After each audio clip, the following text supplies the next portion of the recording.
안녕하세요. 대구 이대찬 변호사입니다. 저는 유튜브 말고도 블로그도 운영하는데요. 블로그를 보고 저한테 연락을 주시는 경우가 많습니다. 제가 이번 유튜브 영상에서도 어떻게 하면 좋은 변호사를 선임할 수 있을지에 대해서 간단히 설명드리고자 합니다.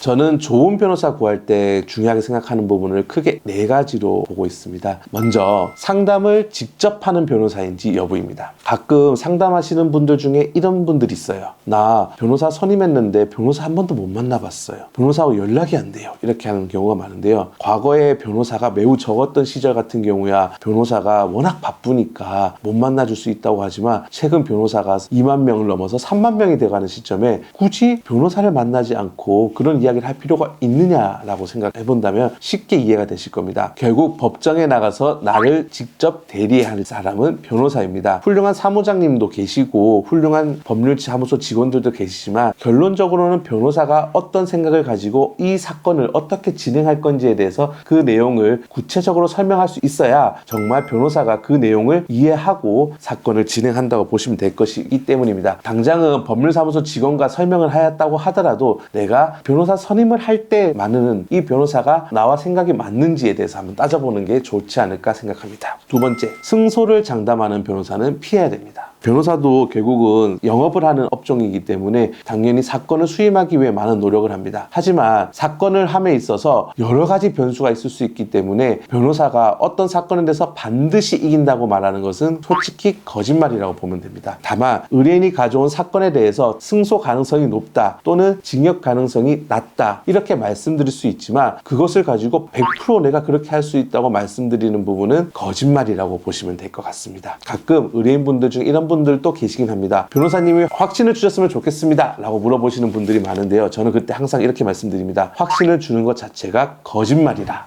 세 번째, 해당 사건에 관련돼서 승소 경험이 있는지에 대해서 확인해 보시면 될 것 같습니다. 변호사가 어떤 해당 분야에서 전문가가 되는 가장 빠른 방법은 그 사건을 맡아보는 겁니다. 승소 사건과 관련돼서 상담을 듣게 되다 보면은 이 사건을 승소했을 때 어떤 부분을 중점적으로 생각했는지 또 내가 맡겨야 될 사건에서 어떤 부분이 쟁점이 되는지에 대해서 가장 빠르게 파악하실 겁니다. 변호사들이 승소 사례를 설명함에 있어서 변호 전략을 어떻게 했는지에 대해서 설명을 할 것이고요. 승소했다고 상담하는 사건과 내가 맡기려는 사건이 어떻게 유사한지를 생각해 본다면 의뢰인 입장에서도 이 사람이 정말 내 사건을 이해하고 있구나라는 생각이 드시는 경우도 있을 거고요. 어쩌면은 단지 아는 척하는 게 아닐까라는 의심이 될 수도 있을 것입니다. 마지막으로 변호사와 궁합이 맞는지 확인을 해봐야 될 것 같습니다. 아무리 실력이 좋다고 하더라도 변호사와의 스타일과 내 스타일이 맞지 않으면 정말 화가 나는 경우가 많습니다. 의뢰인은 정말 급한 성격인데 어떤 사건에 대해서는 정말 급하게 움직여야 될 것이 아니라 차분하게 움직여야 될 사건도 있을 수 있고요. 어떤 사건에서는 정말 신속하게 움직여야 될 사건이 있을 수도 있습니다. 그러한 부분에 대해서 변호사는 이 사건을 빠르게 움직여야 될 건지 여유를 가지고 천천히 대응을 해야 될 건지에 대해서 전략적으로 선택을 합니다. 물론 변호사의 선택이 맞는 경우가 다소 많은 건 사실이지만 내 스타일과 도저히 맞지 않는다고 한다면 나중에 그 변호사와 계속 다툼만 이루어지게 되고 결국은 변호사 입장에서도 계속 컴플레인이 들어오는 의뢰인과 좋은 감정만 있을 수는 없게 됩니다. 그렇게 되면 연락을 자주 피할 수밖에 없게 되고요. 의뢰인과 변호인 간의 신뢰관계가 무너짐에 따라서 반드시 제출해야 될 자료 역시도 상담이 안 돼서 제출이 안 되는 경우가 발생할 수 있게 됩니다. 자세한 사항은 제가 올린 블로그 공지글에도 있으니 한번 확인해 보시면 될 거고요. 이 영상을 보고 좋은 변호사를 선택함에 있어서 조금이나마 도움이 되었으면 하는 바람이 있습니다.